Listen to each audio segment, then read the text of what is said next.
উত্তপ্ত পাকিস্তানের বেলুচিস্তান প্রদেশ। বিচ্ছিন্নতাবাদী ও নিরাপত্তা বাহিনীর পাল্টাপাল্টি হামলায় সময় গড়ানোর সাথে সাথে বাড়ছে মৃতের সংখ্যা। প্রদেশটি সোনা, তামা, গ্যাস ও তেলের মতো দামি প্রাকৃতিক সম্পদ মজুদের কারণে সবার আগ্রহের কেন্দ্রবিন্দু। বিশেষ করে চীন ও যুক্তরাষ্ট্রকে বিনিয়োগের জন্য দুয়ার খুলে দিয়েছে পাকিস্তান। আর এরপর থেকেই যেন বেলুচিস্তান আরও সহিংস আর উত্তপ্ত হয়ে উঠেছে।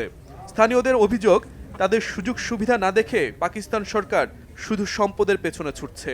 অন্যদিকে অভ্যন্তরীণ অস্থিরতার জন্য ভারতকে দায়ী করছে পাকিস্তান। এতে প্রশ্ন উঠেছে, ভারতকে দোষী করে দায় এড়ানোর চেষ্টা করছে কি পাকিস্তান? আর হামলার পেছনে ভারতের সংশ্লিষ্টতা থাকলে সেটিই বা কেন? প্রায় 1.5 কোটি মানুষের বসত বেলুচিস্তান প্রদেশে। প্রাকৃতিক সম্পদে ভরপুর থাকলেও এটি পাকিস্তানের অন্যতম দরিদ্র প্রদেশ। বেলুচিস্তানের বাসিন্দারা প্রাকৃতিক সম্পদ তাদের নিজেদের ভাগ্য পরিবর্তনের জন্য ব্যবহার করতে চেয়ে কয়েক যুগ ধরে আন্দোলন করে আসছে। কিন্তু পাকিস্তান সরকার চীন ও যুক্তরাষ্ট্রের বিনিয়োগের মাধ্যমে এটিকে দেশের বৃহৎ পরিসরে চিন্তা করছে।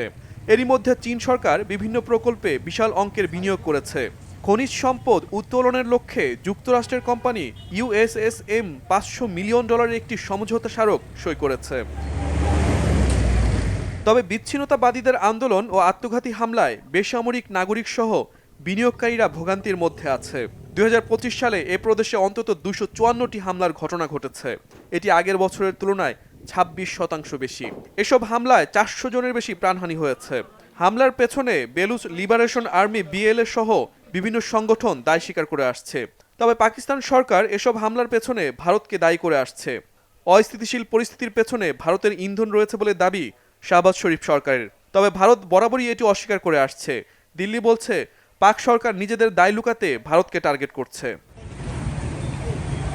বিশ্লেষকরা বলছেন, পাকিস্তানের এ ধরনের দাবির পেছনে নির্ভরযোগ্য প্রমাণ থাকা জরুরি। কেননা স্থানীয়রা প্রকাশ্যে এসব হামলার দায় স্বীকার করে আসছে। তবে অনেক বিশ্লেষক ভারতের ইন্ধনের বিষয়টি একেবারেই উড়িয়ে দিচ্ছেন না। দীর্ঘমেয়াদী অস্থিরতা বাইরের শক্তির স্বার্থ হাসিলের উদ্দেশ্যে হতে পারে। বিশেষ করে এ অঞ্চলে চীনের প্রভাব কমাতে পারলে লাভবান হবে ভারত। শহীদ আরাফাত, বাংলাভিশন নিউজ ডেস্ক।